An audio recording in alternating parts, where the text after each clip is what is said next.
Hola, ¿qué tal mis amigos? ¿Cómo están? Nuevamente aquí presentando un nuevo video de nuestro canal Victronic Electrónica Automotriz. Pues bien, esta vez vamos a hablar de un tema muy importante para el automóvil, puesto que muchos conocemos que un vehículo para funcionar, en este caso un motor, se requieren de muchos sistemas para que funcione correctamente. Ya le hemos hablado en algunos videos anteriores, como lo que es el sistema de arranque, el sistema de carga, el sistema de compresión, el sistema de encendido, el sistema de inyección, el sistema de control de emisiones. En fin, nos podemos encontrar diferentes sistemas que se involucran en el buen funcionamiento de un automóvil o de un motor. Esta vez vamos a hablar de un tema muy importante y muy relevante. Esperamos que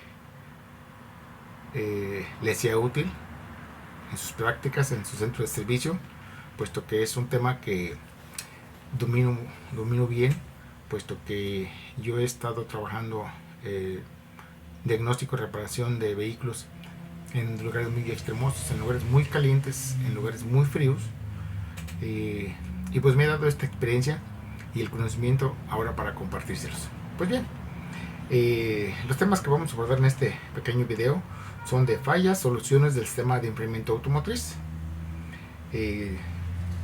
Tenemos aquí la importancia de un buen sistema de enfriamiento, cuál es la temperatura de operación normal, qué sucede si un sistema trabaja frío, qué sucede si un motor se sobrecalienta, a qué sistemas afecta, cómo afecta al consumo del combustible, cómo afecta a las emisiones contaminantes, resultado de un buen sistema de enfriamiento, y por último veremos un diagrama eléctrico. Vamos a explicarlo cómo es que una computadora se encarga, qué información recibe y en qué momento y cómo toma las decisiones de activar o desactivar los ventiladores. Pues bien, aquí a grandes rasgos vemos la importancia de un buen sistema de enfriamiento. Pues bien, el sistema de enfriamiento, quitamos uno un poquito, pues depende como lo querramos ver, pero a grandes rasgos tenemos un tanque de recuperación, tenemos un ventilador eléctrico, una serie de mangueras que son todos los que nos vamos a encontrar en nuestro automóvil. Nos encontramos también con una bomba de agua y algo muy importante que les quiero comentar, un termostato. Estos termostatos, jóvenes señores, estos termostatos son de suma importancia y la verdad, con todo el respeto que se merecen, pero tenemos compañeros mecánicos de antes de 30, 40 años, donde para ellos este componente les era de muy poca importancia. Muchas veces cuando un sistema traía problemas que se andaban calentando, ¿qué era lo que hacían? Lo quitaban, y al quitar este componente no saben el daño que le generaba, hablando a los motores de aquellos 80s y 90s donde solamente eran carburados, no saben el daño que les generaban. Lógicamente pues a veces, pues con todo el respeto, pero a veces la ignorancia pues no se justifica, pero bueno, ellos hacían lo que su experiencia les dictaba, puesto que ellos tal vez habían visto a sus maestros con los que ellos enseñaron que hacían esta mala práctica. Pero pues bien, en ese tiempo pues qué era lo que ocasionaba en un motor al trabajar más frío, puesto que no alcanzaba su temperatura de operación normal por no traer el termostato. Recuerden que el termostato es el encargado de generar y controlar dos temperaturas. El termostato normalmente está a la entrada después del radiador al motor. Ahí va un termostato, pero no es una norma, puesto que los fabricantes lo pueden poner o a la entrada del motor o a la salida del motor. A fin de cuentas va a ser el mismo trabajo. Inclusive en la actualidad nos encontramos con muchos motores, y desde hace algunos años, que traen dos termostatos de diferentes rangos de temperatura, y les garantizo que muchos no lo saben, y nos encontramos varias marcas que traen dos termostatos, como les comento, con doble rango de temperatura, y van lógicamente también su forma física cambia, o sea que no se pueden intercambiar si los quisiéramos cambiar, porque recuerden que también nos vamos a encontrar en cantidad de termostatos de rangos térmicos, porque no es lo mismo un motor de 4 cilindros, de 6 cilindros, de 8 cilindros o más, o dependiendo de los accesorios que tenga, si es con aire acondicionado, sin aire, en fin, hay muchos factores que influyen el por qué debemos de tener mucha precaución en el rango térmico de un termostato, sobre todo en la actualidad, que muchos termostatos inclusive son controlados eléctricamente. Pero bueno, este tema es muy extenso, entonces vamos a tratar de ser lo más explícitos y con menos información. Pero esto podemos hacer un video muy grande, hasta de 2 horas mínimo. Pues bien, entonces el termostato, como les decía el comentario, es muy importante, no debemos de quitarlo. Podemos reemplazarlo, pero por otro, del mismo rango térmico. Algo muy importante, aquí debe de tratar de instalarse siempre un termostato original, porque pues venden muchas marcas por ahí, de no voy a decir nombres para no causar polémicas, pero todos saben de que hay termostatos muy económicos, pero muchos ni siquiera abren, o si abren se quedan abiertos por siempre, o sea, todo el tiempo que trabaja el motor. Entonces es de suma importancia poner un termostato que sea confiable, porque nos puede generar problemas muy, muy graves. Pues bien, haciendo mención de los que hablaba de los motores de los 80s y 90s, aquí lo que generaban era un desgaste prematuro en el motor. ¿Por qué razón? Porque si un motor trabaja a temperatura de operación normal, y olvidémonos del modelo, del sistema, de la marca, esto aplica para todos. Si un motor trabaja a temperatura de operación normal, su consumo de combustible es el óptimo. Precisamente el rendimiento de consumo de combustible por litro en kilómetros, o el combinado como lo calculan, es en base a que un motor está trabajando a temperatura de operación normal. Es como te va el rendimiento que la agencia pues te dice, aunque la verdad es que no los cumple. Entonces, si trabaja un motor frío, consume más combustible, cosa que hace muchos años, cuando el combustible era más barato, pues no, la gente no le afectaba mucho, puesto que tampoco había el control de emisiones contaminantes. Sabemos que un motor frío consume más combustible, pero no lo quema, y a la vez genera más HCICO. Entonces ahorita en la actualidad pues sabemos que ya hay muchos estados y ciudades donde el control de emisiones es cada vez más estricto. Entonces esto influye precisamente en eso. Esto es hablando del consumo de combustible. Ahora vamos al lado opuesto. En la cuestión mecánica, hay un desgaste prematuro en las camisas, en los anillos, puesto que se ha comprobado que un motor puede trabajar por día y noche, lógicamente siempre y cuando tenga el combustible, pero si trabaja a temperatura de operación normal no sufre una milésima de desgaste. Más sin embargo, si trabaja más frío o más caliente, precisamente es donde empiezan a sufrir los desgastes prematuros. Pues bien, nos vamos a encontrar varios tipos de sistemas de enfriamiento. Aquí lógicamente todos conocemos el enfriado por líquido refrigerante, que es agua a base de un anticongelante que se aplica. No vamos a hablar de especificaciones y cualidades del anticongelante, porque pues, todos sabemos que sí es de suma importancia utilizar uno, puesto que eso retarda una congelación en el sistema de enfriamiento, o retarda un calentamiento. ¿Qué quiere decir? Que sabemos todos que el agua a cuántos grados se congela, a 0 grados. Entonces si un motor solamente trae agua, quiere decir que a los 0 grados se anda congelando internamente el líquido. Más sin embargo, si aplicamos un anticongelante que tiene 7 propiedades, entre una de ellas la de evitar o más bien retardar, porque no lo evita. Yo he estado en lugares en Estados Unidos donde los motores traen anticongelante al 100% y se truenan, se revientan. O sea, el líquido, sabemos que el agua cuando se congela, bueno, hablando de líquido refrigerante, se expande, entonces truena las cavernas y truenan los motores. Pues bien, Entonces lo que hace es retardar solamente el congelamiento. ¿Qué quiere decir? Que dependiendo de la cantidad, si es un 33%, un 50% o un 100% de la cantidad de helicoil que trae, pues puede retardar desde un 5, un 10, un 20 hasta un 40 menos 0 de grado de congelación, hablando de la congelación. Y si hablamos del lado opuesto, que es que retarda el calentamiento, también sabemos que el agua a los 100 grados aproximadamente empieza a hervir, empieza a burbujear.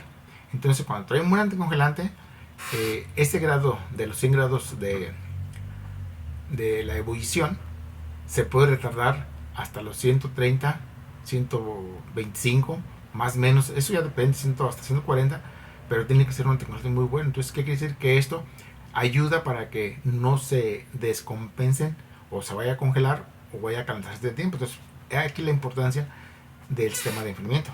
Pero también nos encontramos algunos motores que utilizan aire para enfriar, no utilizan agua.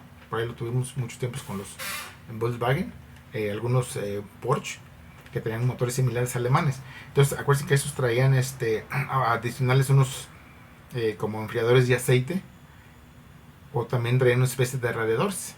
O sea, traían un radiador donde circulaba toda la cantidad de aceite y ponían unos ventiladores que lo estaban enfriando. Pues bien, entonces aquí hablamos de cuál es la temperatura de operación normal de un motor o de un vehículo, de un sistema. Pues ¿quién lo va a definir? Realmente los fabricantes. Pero todos oscilan aproximadamente.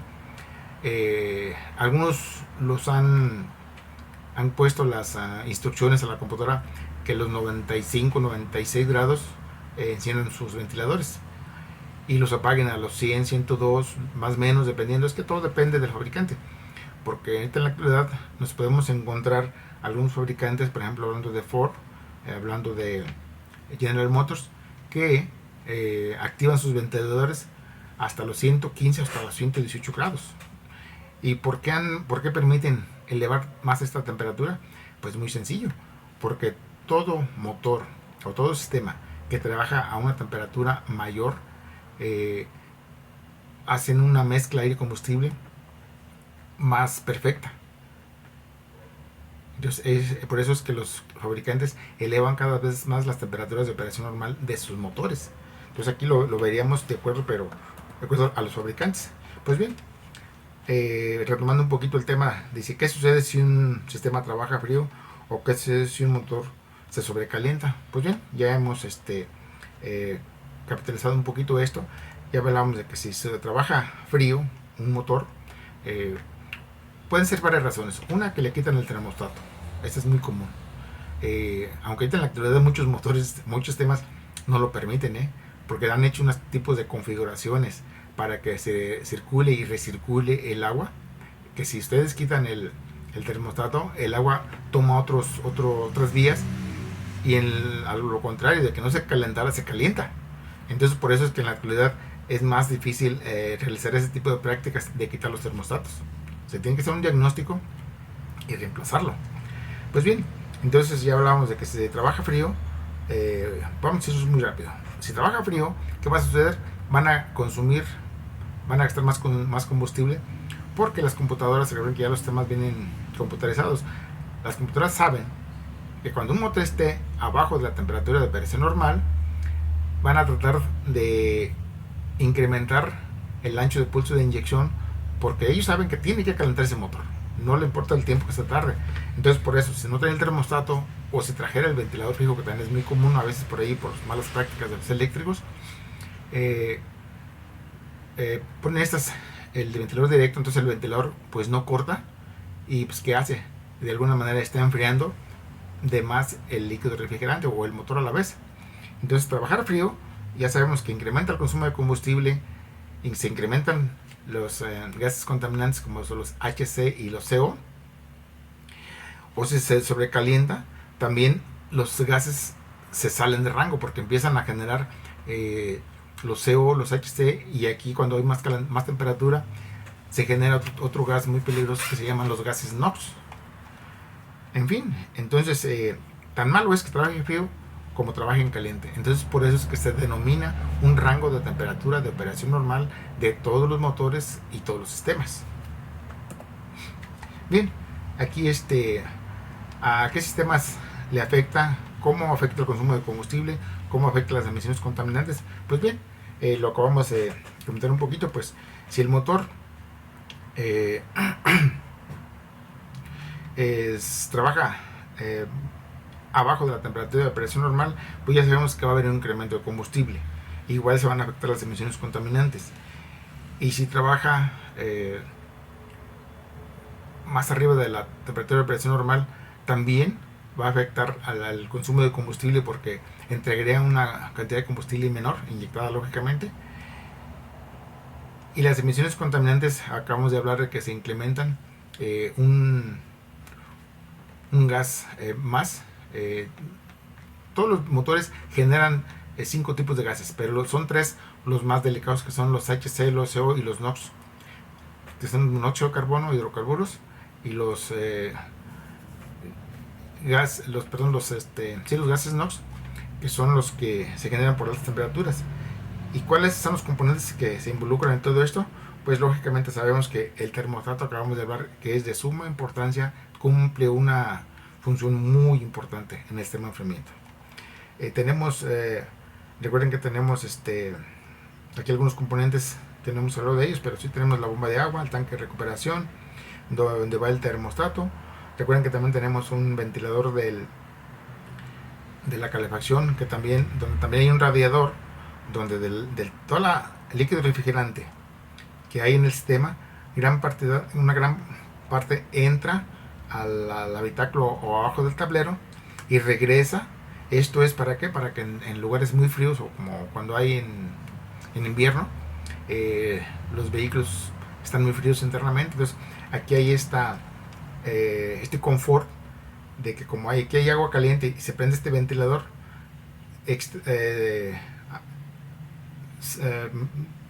trata de enfriar, porque es como un radiador como el del frente. Entonces aquí hay agua caliente. Entonces al pasar por aquí aire, ¿qué pasa? Que entra al habitáculo un aire calentito, dependiendo, tiene rangos. Recuerden que tiene una perilla de control, o puede ser un Climatronic, donde tú le pones 15 grados, 20 grados, 30 grados, hablando de la temperatura cálida, porque también si hablamos del sistema de aire acondicionado es algo muy similar, pero es otro sistema adicional. Pues bien, entonces como vemos aquí, el sistema de enfriamiento pues va cumpliendo una gran tarea importante para un sistema de enfriamiento, para un motor. Resultados de un buen sistema de enfriamiento. Pues bien, aquí vemos la gran mayoría de los componentes que se involucran, como hablamos del termostato, el ventilador, el radiador, diferentes tipos de mangueras, las bombas de agua, que también son diferentes tipos, porque también nos vamos a encontrar unos proyectos que trae una bomba mecánica o una bomba eléctrica, o ambas. Estas cómo funcionan las eléctricas, de que a veces cuando apagamos un motor, recuerden que cuando nosotros apagamos el motor, si trae un ventilador mecánico, pues deja de girar. Si el sistema de control del eléctrico de los ventiladores trae señales que se corta con el switch, ya no va a trabajar el ventilador una vez que lo apagamos. Algo otro sí, apagamos el vehículo y a veces estamos fuera cuando vimos que prende el ventilador, porque está diseñado, trae un switch, un termo switch, que trae una corriente directa, que de alguna manera cuando rebasa una temperatura enciende el ventilador y hay un enfriamiento donde ya no estamos nosotros presentes al vehículo. Pero hay otros vehículos que traen una bomba eléctrica también, donde cuando apagamos el vehículo y en ese momento se empiezan a elevar las temperaturas internas. Entonces las computadoras saben, traen por ahí componentes activos, que cuando se sobrepasa esa temperatura encienden esa pequeña bomba eléctrica y empieza a circular agua. Entonces esto qué hace, pues que empieza de alguna manera a circular agua del motor alrededor, o viceversa, del alrededor al motor, y esto por lo consiguiente ayuda a que esas altas temperaturas pues no se eleven, puesto que a la larga sabemos que van a generar problemas. Algo muy importante, hablamos del líquido refrigerante, el tanque de recuperación, en fin, nos vamos a encontrar diferentes accesorios, partes que conforman este sistema de enfriamiento. Pues bien, les decía comentario, aquí tenemos dos accesorios, dos bridas. Esta superior, la de aluminio, Esta la utilizan los vehículos Sonic, el Cruze, la Trax, varios vehículos de la General Motors, que donde esto da muchos problemas. Estos se los quiero compartir. Yo reemplazo muchísimo estos componentes, inclusive ahora vemos que los traen de aluminio, y eso es muy importante, puesto que la gran mayoría cuando vienen originales son de plástico.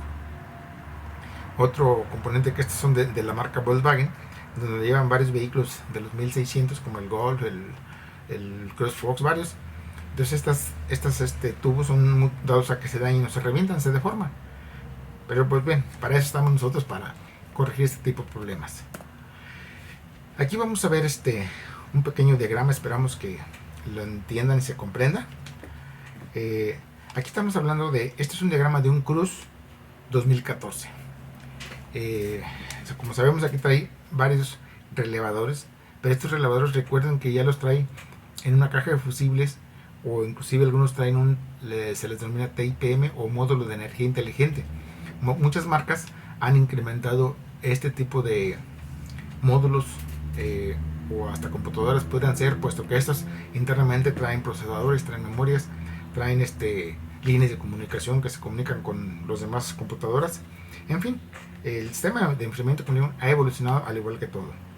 Aquí tenemos el tablero de instrumentos, que también se involucra. Aquí tenemos la computadora del motor.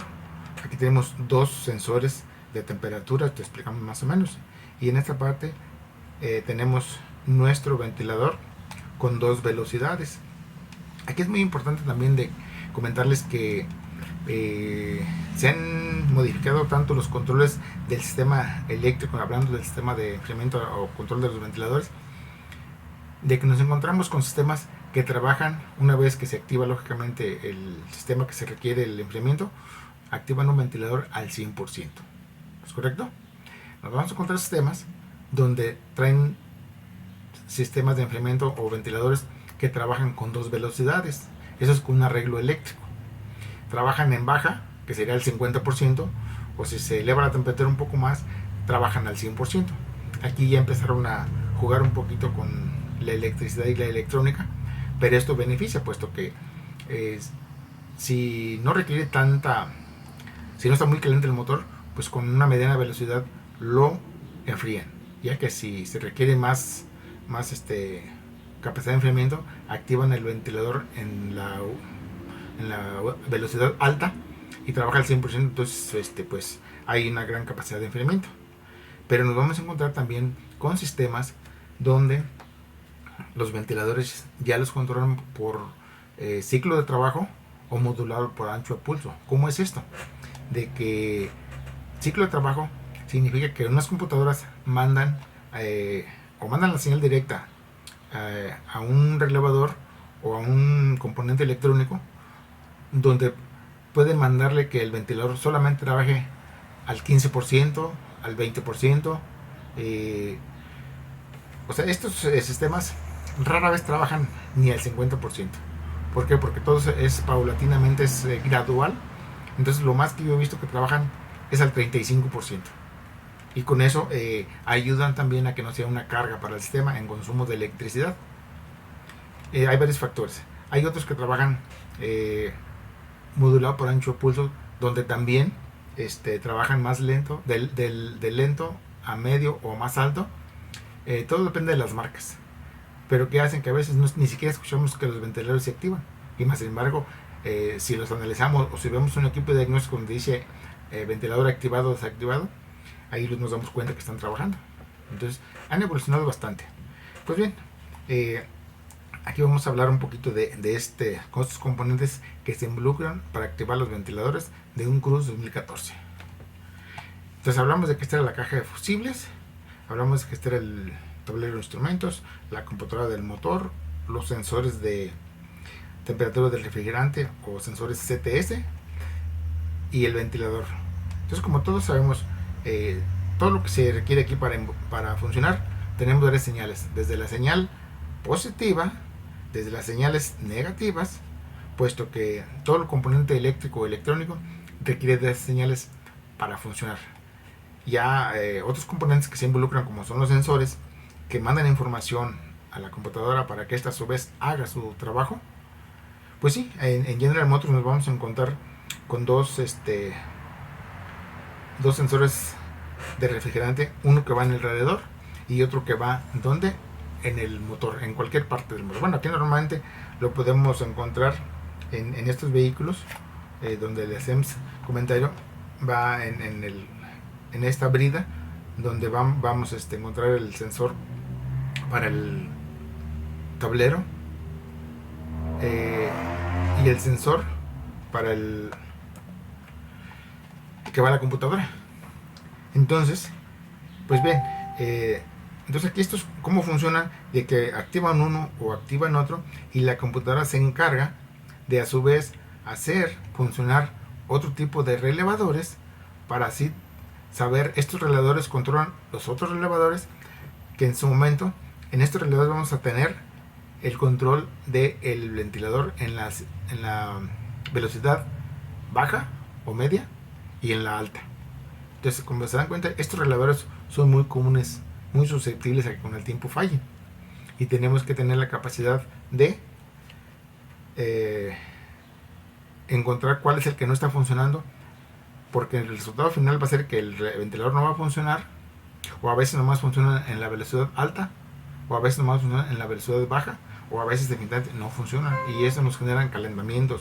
Y vaya que estos vehículos de General Motors, cómo se llegan a calentar, porque se habrán dado cuenta que algunos vehículos no traen indicador físico de temperatura, y estamos hablando de algunos Spark, estamos hablando de algunos Sonic, estamos hablando de algunas Trax inclusive, que la verdad son vehículos pues ya costosos, que la verdad no entiendo cómo es que pusieron ese tipo de sistema sin tener un indicador físico de temperatura. Lógicamente pues sí, si hay un sobrecalentamiento, hay un indicador, un foquito que se enciende de rojo, pero pues saben que esos foquitos a veces no los vemos. Inclusive el marcador físico pues, también no es una garantía de que pase, pero a veces vemos todo, vemos a la velocidad que vamos, vemos el consumo de gasolina, las revoluciones inclusive, pero ya a indicador de temperatura no volteamos a verlo a menos que veamos algo raro, entonces le ponemos atención al tablero. Pero pues bueno,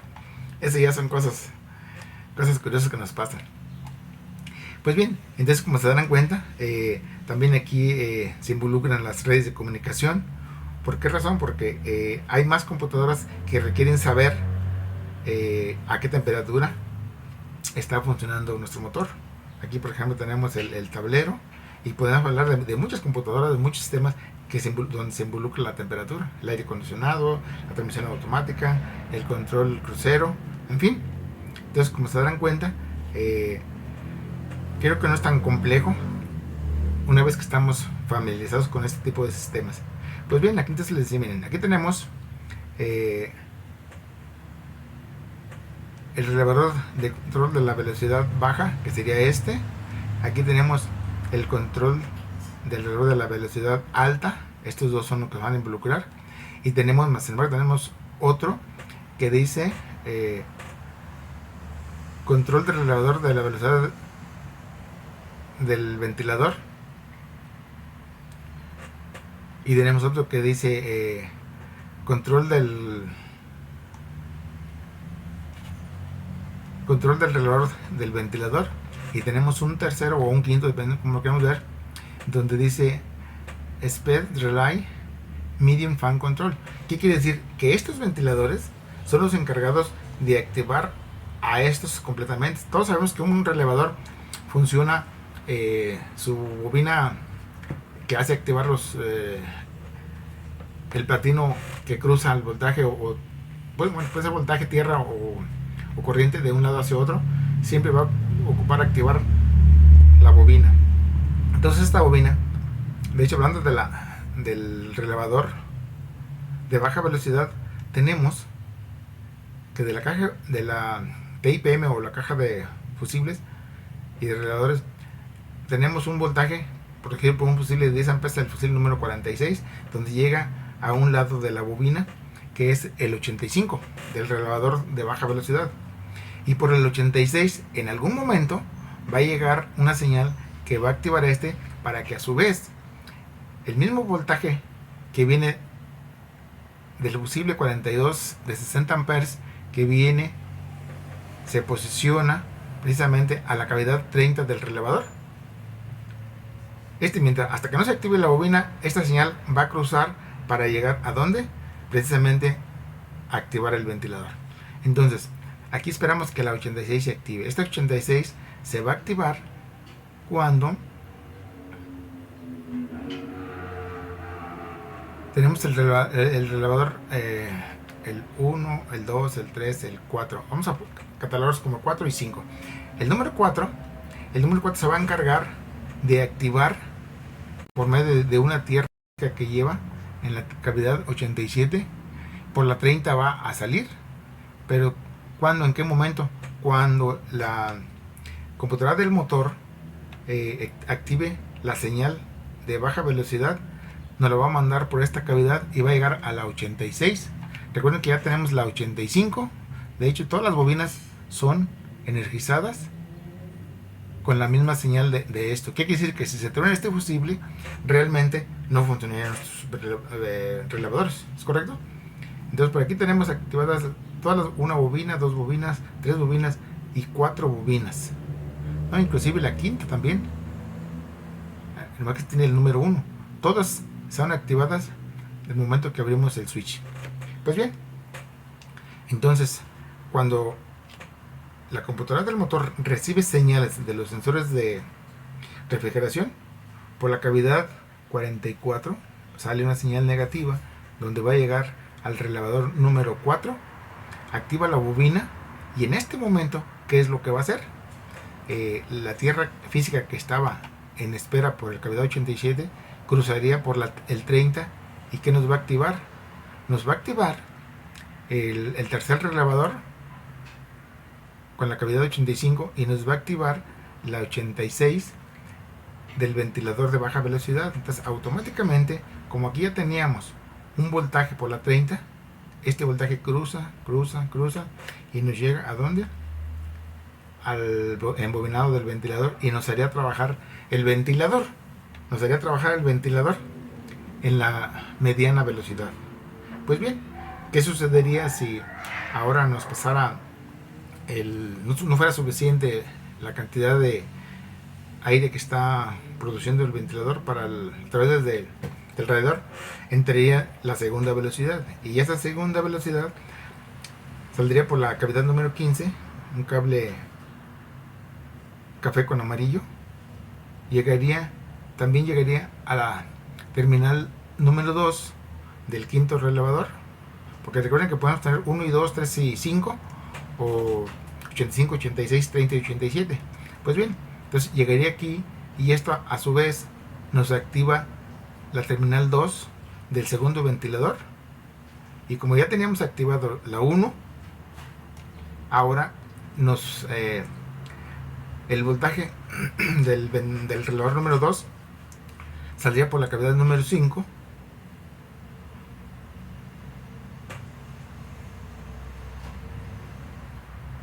entraría por la cavidad número 5, saldría por la número 3 y ahora se iría ¿hacia dónde? Hacia